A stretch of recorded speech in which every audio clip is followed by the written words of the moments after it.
runs the 24-hour corporate media that treats news as entertainment. Think about who owns the social media algorithms that keep us angry and divided.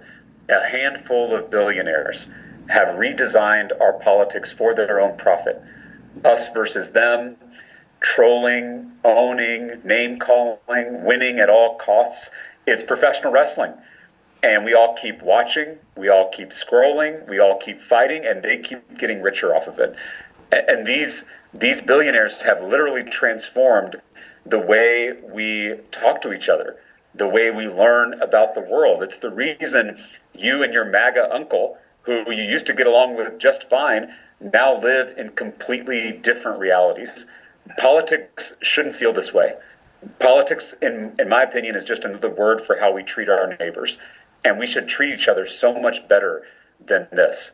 We can't transform this broken political system. They may have the money, but we have the majority.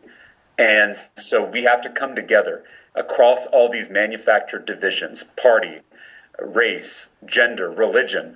We have to come together across all these divisions. We have to have the politics of union over a politics of division.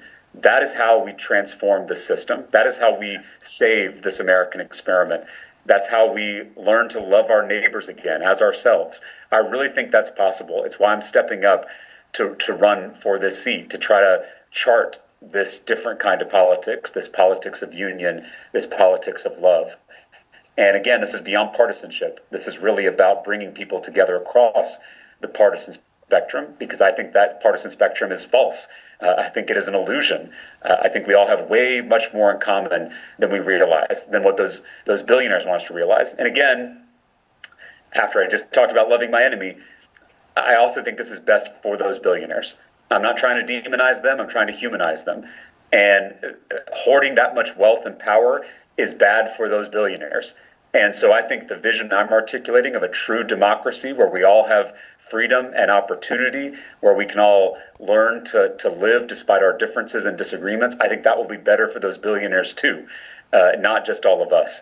So I'm trying to win a double victory for us and for them. And I think if we can break out of this corrupt, broken, divisive system, I think we can chart a new path in this country, and it's what I'm trying to do on this campaign. We cannot stay neutral. If there's one thing you can take away from all of this, it's that neutrality is not an option. For too long, Christians have stayed out of politics by saying that they're non-political or they are neutral. There's no such thing. If you are neutral, you are taking the side of the powerful. You are protecting the status quo. So we must be political as Christians, not partisan. Again, there's a difference between partisan and being political. But we as Christians, we as people of faith from all traditions, have a responsibility to take our faith from the sanctuary to the streets, to not just love God, but to also love neighbor. And that, I think, is what I'm trying to do. And I think we all need to find a way to do that in our own spheres of influence.